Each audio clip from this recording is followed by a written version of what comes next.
Well, I'm standing out here with one of our disabled parking signs. We got them all over the campus. There's a couple here, there's a couple on the north side, a couple on the south side, and a couple here on the east side. And yeah, my name is Steve. I'm one of the pastors here at this wonderful church. And I like these disabled parking signs, and reason being that they give me hope. And you say, well, how does some disabled parking sign give you hope, Steve? Well, because my beautiful wife rides around in a wheelchair, when we see one of these signs, well, it gives us hope that we can actually park and get into a place that we want to go to, whether it's Costco or Walmart or a restaurant or, of course, our church that we love. We can get in there and we're going to feel really welcome. So it's kind of a sign of hope, if you will. In fact, if you have any kind of a walking disability, I'd really like to be able to say to you, on the basis of our experience, you're going to be very welcome here. It's easy to get around. But here's what has me a bit concerned this morning. I'm walking around in our parking lot, and we've got loads and loads of parking spaces, but only a couple of these disabled signs. And I realized, that could be quite misleading for somebody.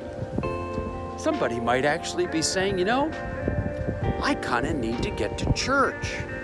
I'd really like to get to know God better in these difficult times. But you might drive around our campus and say there's only a few disabled signs, which could give you the impression that we're kind of the put-together Presbyterians, that we're maybe the perfect Presbyterians, that you come here and we got no problems.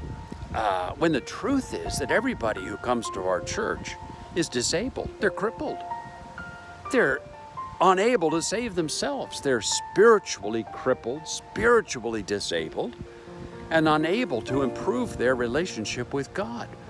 So I'm thinking about putting in a request that we put these disabled parking stickers at every parking spot we've got, north side, east side, and south side of our campus, so that everybody would realize that, hey, we all are crippled and disabled and unable to help ourselves. So, hey, this Sunday, I'm going to be telling one of my favorite stories about this guy who, if he could come to our church this Sunday, he'd park right here in this disabled spot, because the truth is he rode around in a wheelchair, and man, he could get right up these ramps and into our building. His name is Mephibosheth.